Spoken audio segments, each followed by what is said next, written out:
Pagi-pagi sekali, Tang San kembali dengan perasaan segar dari puncak gunung untuk membuat sarapan. Sejak dia menggunakan mata setan ungu setiap hari, dan juga tanpa henti dikultivasikan di pagi hari, mata setan ungu telah membuat kemajuan yang signifikan dibandingkan sebelumnya. Penglihatannya sudah mampu melihat dengan jelas gerakan kecil seekor nyamuk yang mengepakkan sayapnya dalam jarak 10 meter. Jika bukan karena keterampilan misterius surga tidak dapat menembus kemacetan, Tang San percaya, kemajuannya dalam aspek lain akan lebih besar. Menempa balok besi kasar berukuran 50 cm persegi menjadi seukuran kepalan tangan, tugas yang tampaknya mustahil pada awalnya, telah diselesaikan oleh Tang San sejak setengah bulan yang lalu. Dengan metode pengungkit gaya yang diajarkan Tang Hao, ia juga mampu melakukan lebih dari 24 ayunan palu, setiap ayunan dengan presisi sempurna, termasuk pengendalian gaya. Meskipun selama ini Tang Hao tidak pernah memujinya, tetapi karena ayahnya sesekali secara tidak sengaja mengungkapkannya, Tang San tahu bahwa metode palu ini juga memiliki beberapa pencapaian kecil pada akhirnya, dan sekali lagi berpikir itu masih penting untuk bergantung pada tak henti-hentinya. Praktek. Saat memasuki pintu, dengan lembut menyentuh pergelangan tangannya, wajah Tang San menunjukkan sedikit senyum puas. Di pergelangan tangannya terpasang pekerjaan pertamanya sejak tiba di dunia ini, dan setiap langkah diselesaikan olehnya sendiri. Itu adalah anak panah bermuatan pegas yang disembunyikan di lengan bajunya. Ketika berbicara tentang sekte Tang sejak awal, panah tersembunyi adalah jenis senjata tersembunyi yang paling biasa.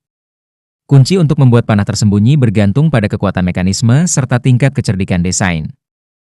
Lengan anak panah yang diproduksi Tang San bahkan dilengkapi dengan perangkat pengaman, jadi tidak ada cedera yang tidak disengaja yang mungkin terjadi. Satu set anak panah berlengan seperti 3 anak panah yang dibuat agar sesuai dengan selongsong, bahkan sekarang pun tanpa kecuali di tangan Tang San. Bahan untuk anak panah berlengan ini telah menghabiskan persis potongan pig iron yang telah dia palu selama hampir 100 hari.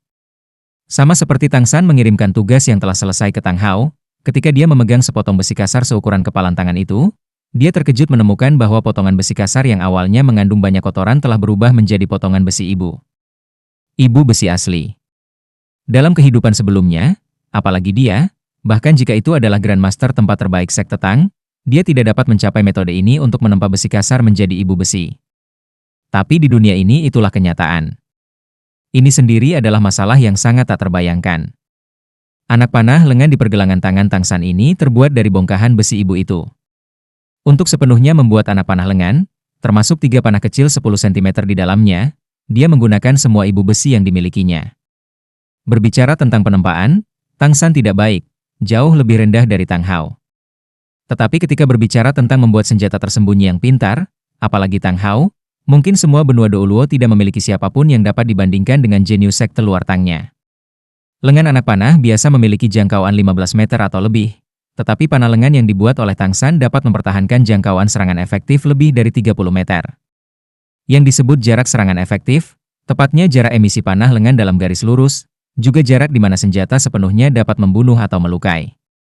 Anak panah lengan Tang San, meskipun hanya 3, dibuat dengan sangat cerdik. Di setiap anak panah lengan ada 3 alur darah. Kalau bukan karena ukurannya yang terlalu kecil, dia tetap terpikir untuk memberikan duri pada lengan anak panah. Ekornya memiliki 4 fletching kecil yang bisa menyebabkan lengan panah terbang sangat mulus. Kepala panah runcing adalah senapan spiral, sehingga ketika panah selongsong diluncurkan, ia memiliki kekuatan menusuk yang lebih kuat. Membuat desain untuk senjata tersembunyi, Tang San selalu mengejar kesempurnaan. Meskipun ini hanya satu anak panah berlengan biasa, tidak lebih. Tang San tahu bahwa dia masih muda sekarang. Skill Mysterio 7 juga tidak bisa menembus kemacetan. Bahkan jika dia adalah orang biasa, dia tidak bisa mengatakan dia khawatir. Hanya jika dia bertemu dengan Master Roh seperti Su Yun Tao yang bisa menggunakan roh, kekuatannya akan jauh dari cukup. Tetapi dengan panah lengan ini berbeda, Tang San percaya bahwa bergantung padanya. Bahkan jika kekuatan aslinya tidak lebih kuat dari Master Roh, dia punya cara untuk menangani semuanya. Catatan harta karun surga misterius sekte Tang, prinsip-prinsip umum poin kedua. Apa senjata tersembunyi? Digunakan secara diam-diam, senjata bela diri khusus untuk menaklukkan musuh dan memperoleh kemenangan. Jika musuh tahu kamu ingin menggunakannya, seperti itu bukan lagi senjata tersembunyi, melainkan senjata terbuka. Tang San tentu saja tidak bisa membiarkan senjata tersembunyinya menjadi senjata terbuka. Tang Hao juga tidak pernah peduli tentang untuk apa dia menggunakan bongkahan besi ibu ini.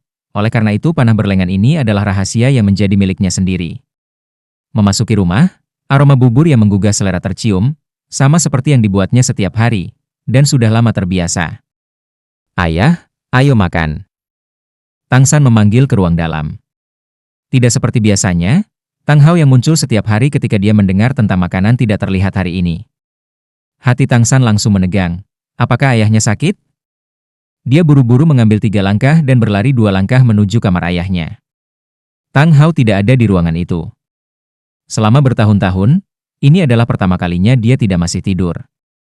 Ketika Tang San sedang memikirkan kemana Tang Hao bisa pergi, Tang Hao kembali. Little San, kemana kau pergi sepagi ini? Tang Hao dengan dingin bertanya. Tang San berkata, saya keluar untuk berolahraga. Setiap pagi saya pergi lari. Ini tidak dihitung sebagai kebohongan, dia benar-benar pergi keluar untuk berolahraga. Oh. Tang Hao tidak mencoba menggali lebih dalam, dan dengan dingin berkata, hari ini Anda tidak akan berlatih menempa lagi. Siapkan barang-barangmu, besok Jack Tua akan membawamu ke kota Nuoding. Tang San tercengang sejenak, kota Nuoding? Mengapa di bumi di sana? Terakhir kali dia pergi ke kota Nuoding kira-kira setahun yang lalu. Old Jack pergi ke kota untuk berbelanja, dan membawanya untuk membiarkan dia mengalaminya. Tang Hao menatapnya, dan berkata, apakah kamu tidak ingin mempelajari kemampuan Master Roh? Old Jack dapat membawa Anda ke Akademi Master Roh utama kota Nuoding untuk menjadi siswa yang bekerja. Di sana Anda dapat mempelajari apapun yang Anda inginkan.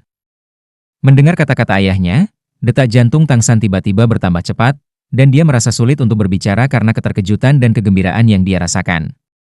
Ketidakmampuan keterampilan misterius Heaven untuk menerobos selama ini menjadi teka-teki yang menjadi perhatian terbesarnya. Cincin roh seorang guru roh jelas merupakan sebuah peluang. Ayah, apa yang berubah pikiran? Tang Hao kembali dengan sebuah pertanyaan. Apakah kamu masih ingin pergi atau tidak? Tang San berkata, tapi jika aku pergi, tidak ada yang akan membuatkanmu makanan. Sekarang dia sudah mengerti alasan mengapa ayahnya bangun sepagi ini. Tanpa diduga, dia melihat tetua desa Jack. Tang Hao dengan dingin berkata, apakah aku masih membutuhkanmu untuk menjagaku? Pergi begitu saja. Ini adalah jalan yang Anda pilih. Setiap tahun Desa Roh Kudus memiliki kuota 1, jangan sia-siakan. Saya telah menyerahkan metode tempaan kepada Anda, sehingga Anda dapat mencari pekerjaan sebagai magang di bengkel di kota. Itu harus cukup untuk menutupi biaya sekolah dan makanan. Meskipun kata-kata Tang Hao sangat acuh tak acuh, namun ujung mata Tang San masih terasa panas. Entah berapa bulan, meski Tang Hao memperlakukannya dengan cara yang pasti tidak pernah berubah, tapi Tang Hao mengajarinya menempa. Pria tinggi pucat lebar di depan matanya sudah memberinya perasaan yang semakin keibuan. Dia tentu saja ingin mempelajari pengetahuan para guru roh, tetapi pada saat ini dia agak tidak suka berpisah dengan ayahnya. Tang Hao berkata, membiarkanmu pergi ke Nuoding datang dengan syarat. Jika Anda setuju, Anda dapat pergi. Saya berjanji. Tang San berbicara tanpa ragu sedikit pun. Alis Tang Hao sedikit berkerut, Anda akan berjanji dengan mudah bahkan tanpa menanyakan apa yang saya minta. Sebagai laki-laki, hal-hal yang dijanjikan harus dilakukan, jangan menjadi orang yang menjanjikan dengan mudah. Tang San berbicara dengan santai. Tidak peduli apa yang ayah minta untuk saya lakukan, saya akan berjanji. Ayah pasti bertindak demi kebaikanku. Tang Hao sedikit panik. Tang San berbicara tanpa berpikir, tetapi justru kepercayaan itulah yang menyebabkan perasaannya sedikit bergerak. Mulai sekarang tidak peduli bagaimana kamu mengembangkan kekuatan rohmu, aku ingin kamu berjanji, kamu tidak boleh membiarkan roh palu kamu menyerap cincin roh apapun, sedemikian rupa sehingga kamu tidak dapat membiarkan orang lain melihatnya muncul. Apalagi jangan sampai orang lain tahu kalau kamu punya roh kembar. Apakah kamu bisa melakukan ini? Tang San tertegun sejenak, roh rumput perak biru itu? Tang Hao berkata, roh rumput perak biru yang bisa kamu gunakan sesuka hati, berkultivasi, mengerahkan roh apapun juga tidak masalah. Dengan roh kembar, kedua roh tidak perlu bergantung pada cincin roh untuk meningkatkan kekuatan roh agar dapat berkultivasi. Asalkan Anda memiliki satu roh yang memiliki cincin roh, kemacetan promosi kekuatan roh akan hilang. Tang San berkata, jadi dengan kata lain, mulai sekarang aku hanya menggunakan roh rumput perak biru, kan? Tang Hao mengangguk, hanya jika Anda menghadapi situasi yang mengancam nyawa. Jika tidak, jangan gunakan palu itu. Baiklah, aku berjanji padamu. Tang San mengangguk dengan serius. Dari sudut pandangnya, menumbuhkan roh atau tidak, menggunakan beberapa cincin roh, itu semua tidak masalah, selama dia bisa menemukan cara untuk menerobos hambatan keterampilan surga misterius. Bagi orang lain sepertinya, mungkin rumput perak biru hanyalah roh yang tidak berguna, tetapi Tang San selama ini tidak menjadi suram karena rumput perak biru. Mengolah senjata tersembunyi sekte Tang ke tingkat tertentu, ketika memetik bunga yang berkibar daunnya juga bisa melukai, bukanlah kata-kata kosong, tetapi benar-benar ada. Rumput perak biru adalah kekuatan internal keterampilan misterius surga yang dipadatkan dengan menggunakan kekuatan roh. Selama kekuatan internal cukup, ada senjata tersembunyi yang praktis tak terbatas. Bagus, ayo makan, kata Tang Hao. Di rumah yang tidak jauh berbeda dari orang miskin, Tang San sama sekali tidak memiliki hal yang baik untuk dipersiapkan. Mengemas pakaian itu dengan berbagai ukuran tambalan yang hanya membutuhkan waktu beberapa saat untuk diselesaikan.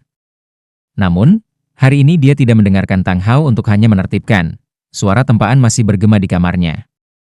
Demi dapat menghasilkan setiap jenis senjata tersembunyi di masa depan, Tang San mengerti dia hanya bisa bergantung pada dirinya sendiri untuk segalanya.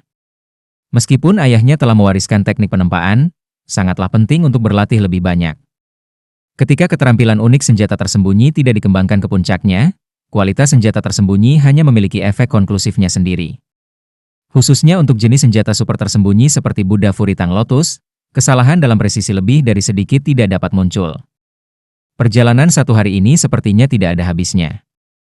Itu juga pertama kalinya sejak Tang San tiba di dunia ini dia merasa tidak nyaman. Mengenai dunia luar, dia memiliki ekspektasi sekaligus ketakutan. Baik di sekte Tang atau di Desa Roh Kudus, dia tidak pernah keluar untuk menjalani pengalaman dan pelatihan. Mengenai hal ini, dia benar-benar tidak berbeda dari anak-anak. Selama ini dia berpikir, bagaimanapun juga kecemerlangan apa yang bisa dihasilkan dunia luar. Setelah makan malam, Tang Hao pergi tanpa sepatah kata pun untuk pergi minum, seolah-olah tidak ada yang berbeda dari rutinitas. Dia memberitahu Tang San untuk tidak membuat keributan dan mengganggu tidurnya ketika dia pergi untuk lari pagi keesokan harinya. Pagi-pagi sekali, Tang San duduk di atas batu besar di puncak bukit. Di tangannya dia memetik daun pohon, di matanya ada kilau ungu.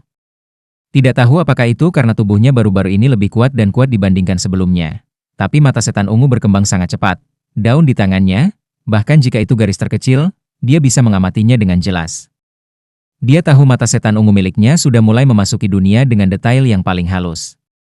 Dengan 9 tingkatan yang berbeda untuk keterampilan surga misterius, mata setan ungu hanya memiliki 4 tingkat: survei, terperinci, biji mustard, tanpa batas.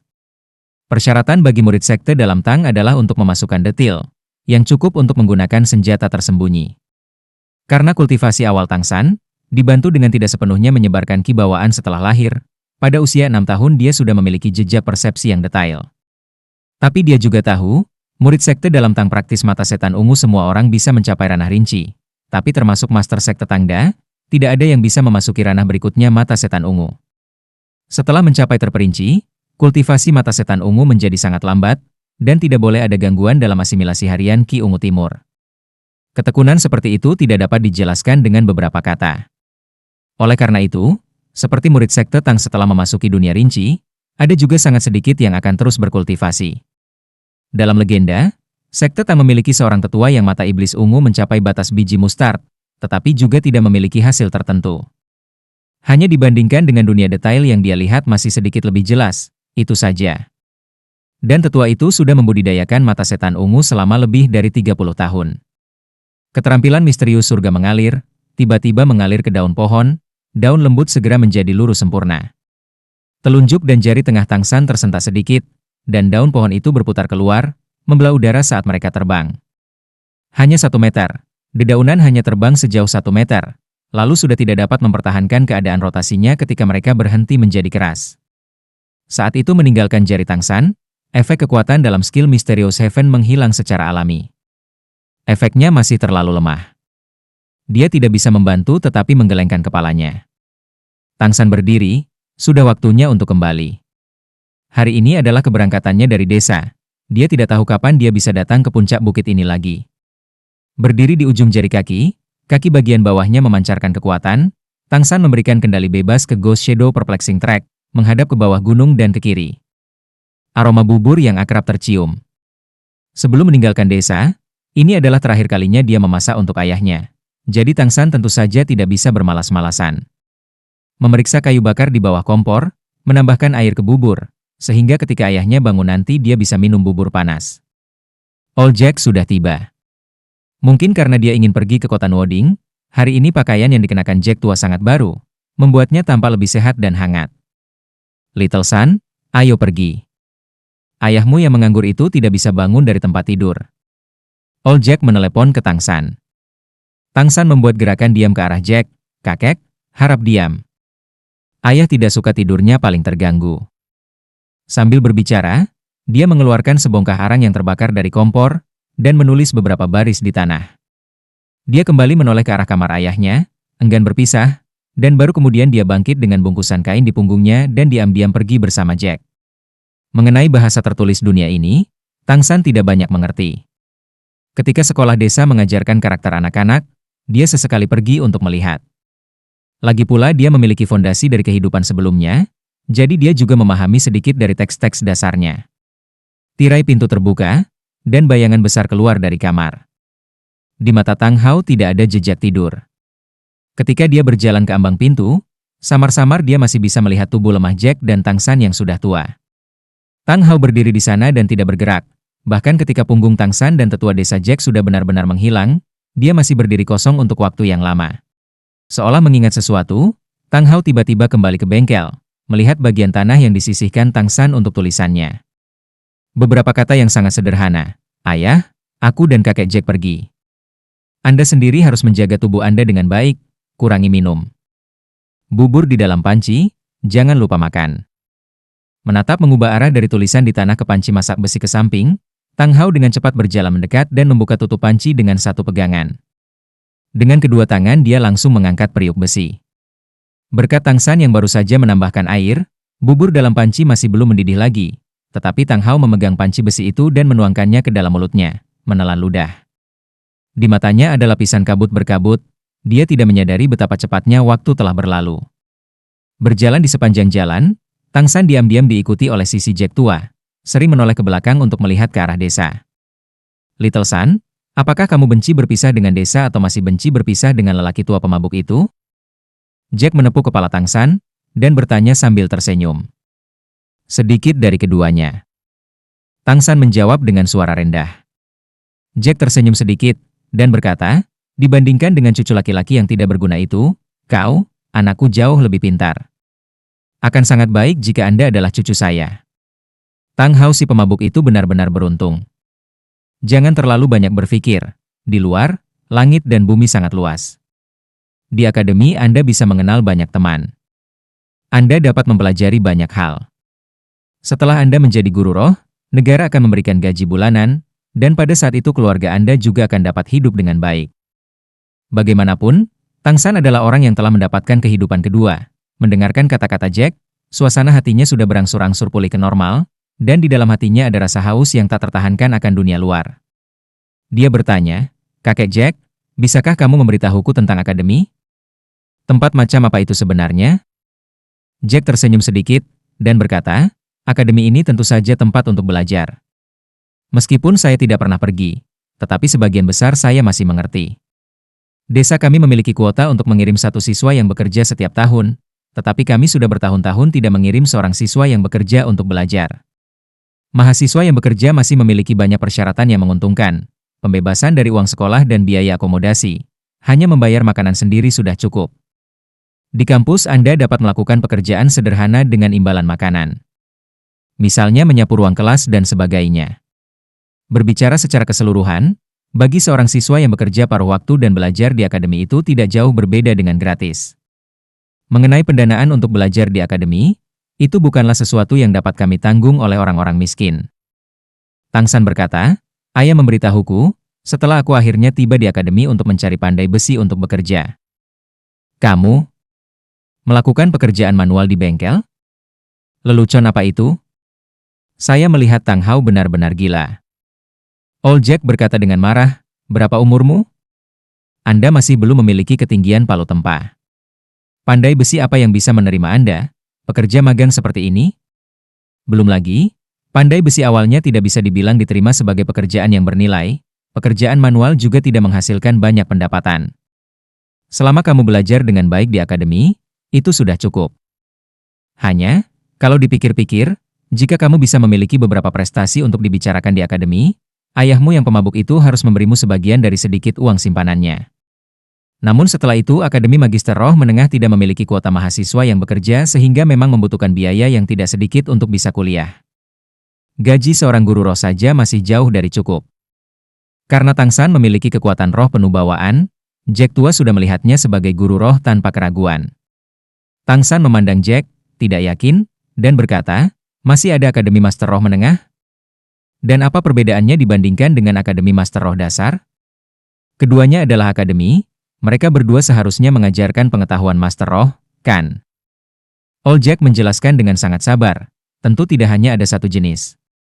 Akademi Master Roh Dasar mengajarkan beberapa hal dasar, dan selain itu Anda dapat mempelajari beberapa kursus pendidikan.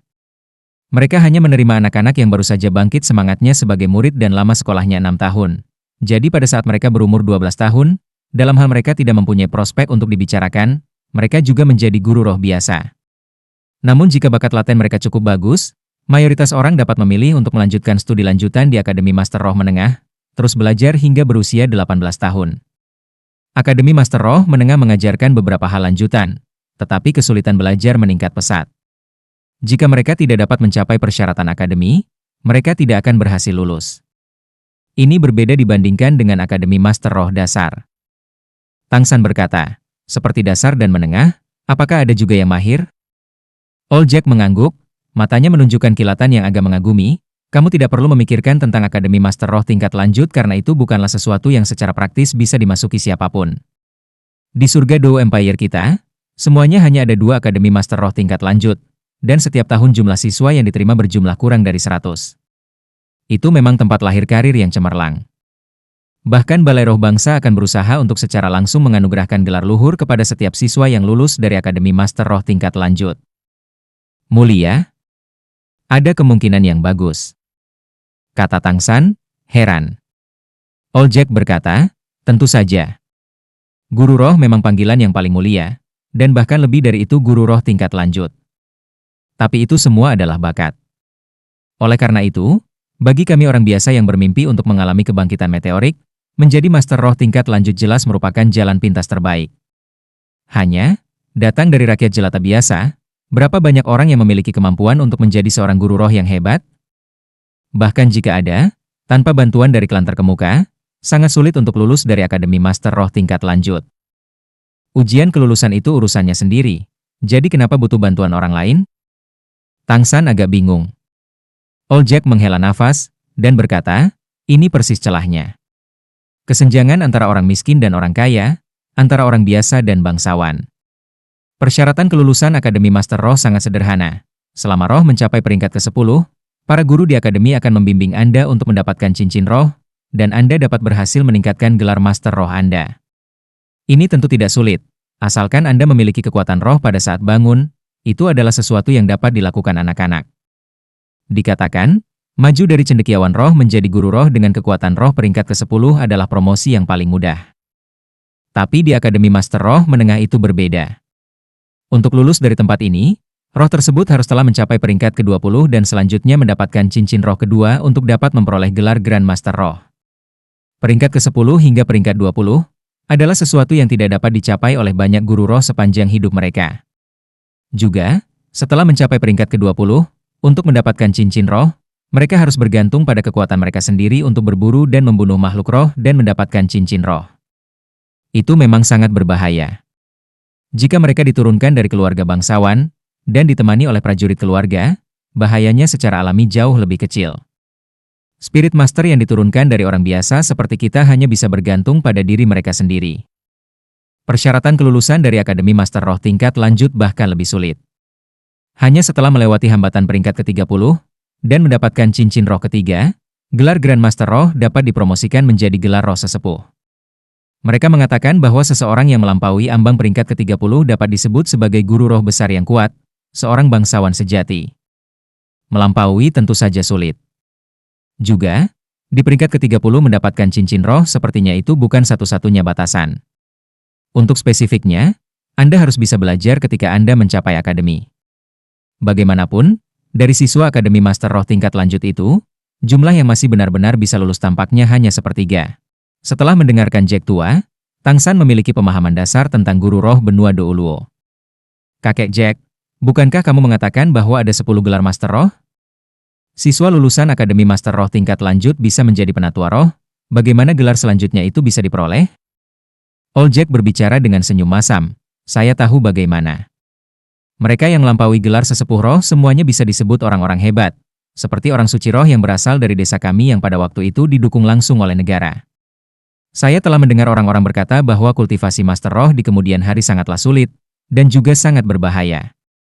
Berapa banyak orang yang memiliki jenis kemampuan asli yang dapat mencapai level teratas dari judul Douluo? Anda bahkan bisa mengatakan bahwa tidak diketahui apakah orang-orang seperti itu ada di Kekaisaran Dou Surga dan Kekaisaran Bintang Luo sekarang. Old Jack hanya memiliki beberapa pemahaman sederhana tentang Master Roh, tidak lebih. Karenanya kata-katanya tidak dirinci. Tang San mengerti bahwa dia hanya bisa mencari pengetahuan ini sendiri di akademi. Secara khusus, tentang makhluk roh, cincin roh, dan hal-hal semacam itu. Dari Desa Roh Kudus ke kota Nuoding tentu tidak jauh. 2 orang berjalan kaki bisa mencapainya dalam waktu setengah hari. Makan jatah perjalanan sederhana di tengah jalan, pada sore hari mereka sudah bisa melihat tembok kota di kejauhan. Meskipun kota Nuoding tidak dihitung sebagai kota besar, karena letaknya sangat dekat dengan perbatasan kerajaan Dou Empire, tembok kota masih dibangun tebal. Tang San dan Jack tua diperiksa seperti semua pelancong lainnya ketika memasuki kota Nuoding. Tang San sebentar lagi kakek akan membawamu ke akademi dan kemudian kembali.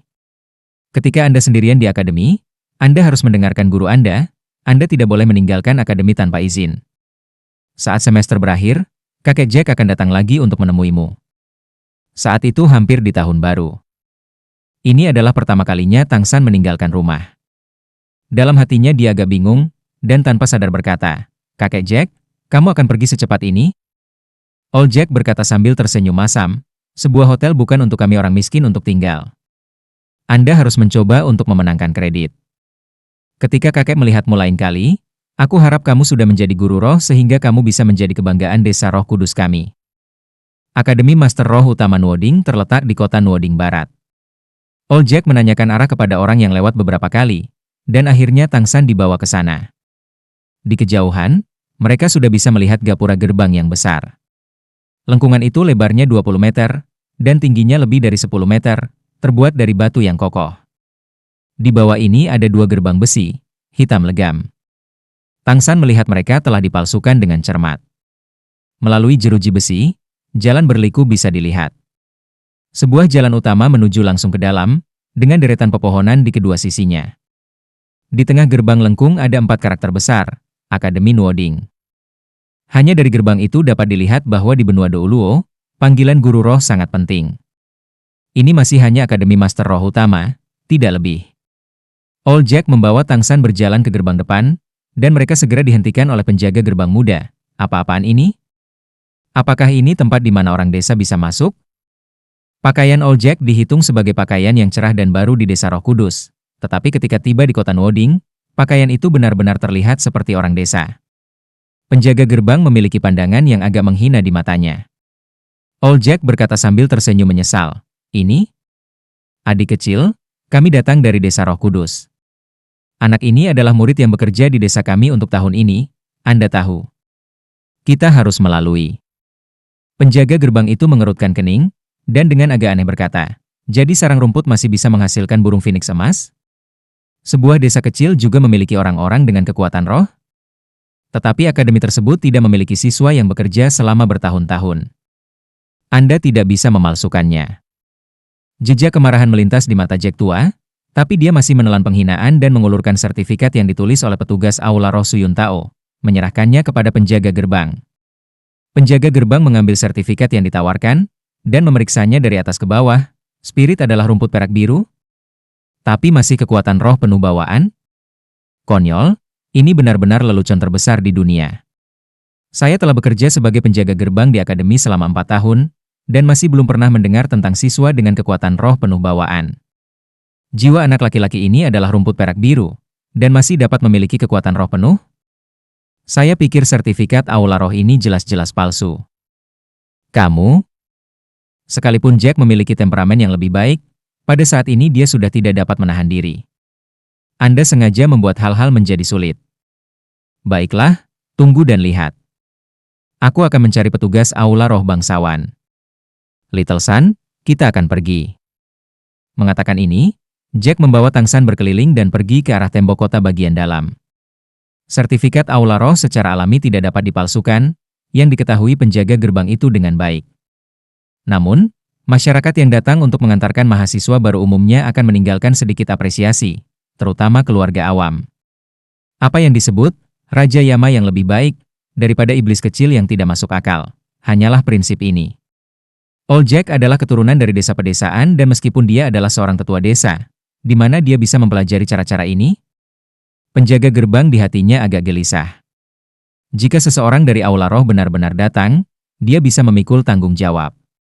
Tentu saja, dia percaya bahwa tidak mungkin orang Aula Roh akan datang untuk mengajukan pertanyaan demi dua orang udik ini.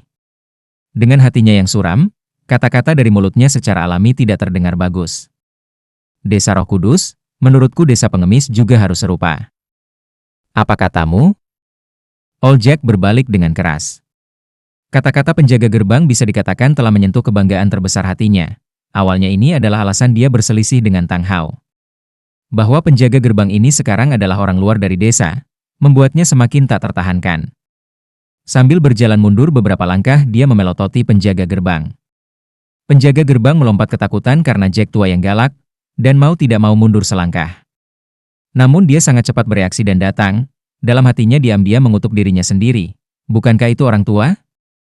Apa yang harus dia takuti? Apa? Tidak yakin saya bilang Anda berasal dari desa pengemis. Apa yang salah? Lihatlah roh kecil yang melarat ini, semua pakaiannya telah sepenuhnya ditambal. Saya pikir, Anda masih mencari tempat untuk mengemis, bukan? Akademi Nuoding kami bukanlah amal. Cepat kalahkan, cepat kalahkan. Sambil berbicara, penjaga gerbang mengangkat tangan kirinya dan mendorong dada Jack, hendak mengusir kedua orang itu. Tepat ketika Jack tua akan mengalami serangan jantung karena amarah, tiba-tiba, di antara dua orang itu ada sosok kurus dan kecil. Begitu pula dengan tangan kiri yang terangkat, tangan kecil yang halus itu nyaris tidak bisa meraih tangan penjaga gerbang. Tangan kiri mengulurkan tangan ke kanan, dan sekaligus mendorong tangan kiri penjaga gerbang itu. Bersamaan dengan itu, kaki kanan sosok kurus dan kecil itu mengambil langkah cepat ke depan, Solnya hanya kebetulan melangkah di belakang kaki kiri penjaga gerbang, sambil mengangkat tangan kanan, dan dengan tangan kiri bersama-sama menekan tangan penjaga gerbang itu ke bawah. Awalnya serangan telapak tangan ini hendak mengenai siku kiri pihak lain, menyebabkan dia tidak dapat memancarkan kekuatan. Tetapi karena perbedaan ukuran, itu hanya bisa menahan pergelangan tangan penjaga gerbang. Geraknya sangat cepat, tubuh sekaligus bergerak maju. Kedua tangan mengayunkan tangan kiri penjaga gerbang sambil mendorong ke depan. Tepat untuk mendorong perut bagian bawah penjaga gerbang. Di belakang kaki kiri penjaga gerbang hanya ada satu kaki lagi. Dan meskipun kaki itu jauh dari besar, itu sudah cukup untuk mencapai efek yang tepat. Perut bagian bawah menerima kekuatan, kaki di bawah diaduk, dan hanya dengan suara biasa, penjaga gerbang sudah duduk di tanah. Little Sun, kamu. Jack tampak kaget pada orang di depannya yang menghalangi tubuhnya. Orang yang menunjukkan keahliannya justru Tangsan. Bentuk yang dia gunakan bahkan bukan pengetahuan rahasia sekte Tang. Awalnya di dunia itu hanya bentuk seni bela diri yang paling sederhana dari bulan purnama mendorong jendela. Tentu saja, dengan perawakan tubuhnya, secara alami akan keluar dari bentuknya. Tidak hanya dia tidak bisa mencapai siku lawan, tangan yang semula harus mendorong dada lawan didorong ke perut bagian bawah. Meski tentu saja, hasilnya sama. Meskipun pribadi Tangsan tidak besar, kekuatan fisiknya sama sekali tidak kecil. Setelah berbulan-bulan mengayunkan palu, bahkan jika dia tidak menggunakan skill Mysterious Heaven, dia masih bisa memberi tip pada penjaga gerbang. Bocah busuk, kamu ingin mati. Kehilangan muka karena digulingkan oleh seorang anak membuat penjaga gerbang itu sangat marah. Dengan susah payah dia akan menyerang Tangsan. Baiklah, pertahankan tanganmu, oke. Saat itu, suara yang terdengar agak serak naik, menghentikan gerakan penjaga gerbang. Penjaga gerbang pada awalnya linglung sejenak, kemudian segera menyusul, kemarahan di seluruh wajahnya tiba-tiba berubah menjadi menjilat. Perubahannya sangat cepat, sulit dibayangkan. Sambil membungkuk dan menggores ke arah pembicara dia berkata, Grandmaster, Anda telah kembali. Tangsan menoleh untuk melihat. Rata-rata sosok, Pria yang tampak agak kurus pada suatu saat sudah datang ke sisi mereka. Tampaknya, orang ini tampak berusia 40 hingga 50 tahun, dengan rambut hitam pendek dengan 37 pemisahan, penampilan yang sangat biasa, kedua tangan dipegang di belakang punggungnya.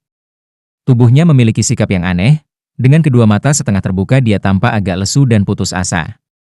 Grandmaster hanya melirik penjaga gerbang, tanpa menghiraukannya, berkata kepada Jack tua, "Tuan tua, mungkinkah saya melihat sertifikat Aula Roh?" Jack tua bagaimanapun juga adalah seorang tetua desa dan masih bisa membaca suasana hati seseorang. Dari ekspresi penjaga gerbang, dia bisa melihat bahwa orang parubaya ini sama sekali tidak berperingkat rendah di akademi ini, dan bahkan lebih memegang gelar Grandmaster di sana. Grandmaster melihat ke sertifikat, tatapannya kembali beralih ke Tang San, mengukurnya dari atas ke bawah. Untuk beberapa alasan, meskipun tatapan Grandmaster jelas tidak tajam, Tang San merasa seolah-olah itu melihatnya sepenuhnya. Tidak ada yang salah dengan ijazahnya, Pak Tua. Untuk masalah ini sekarang izinkan saya meminta maaf atas nama akademi.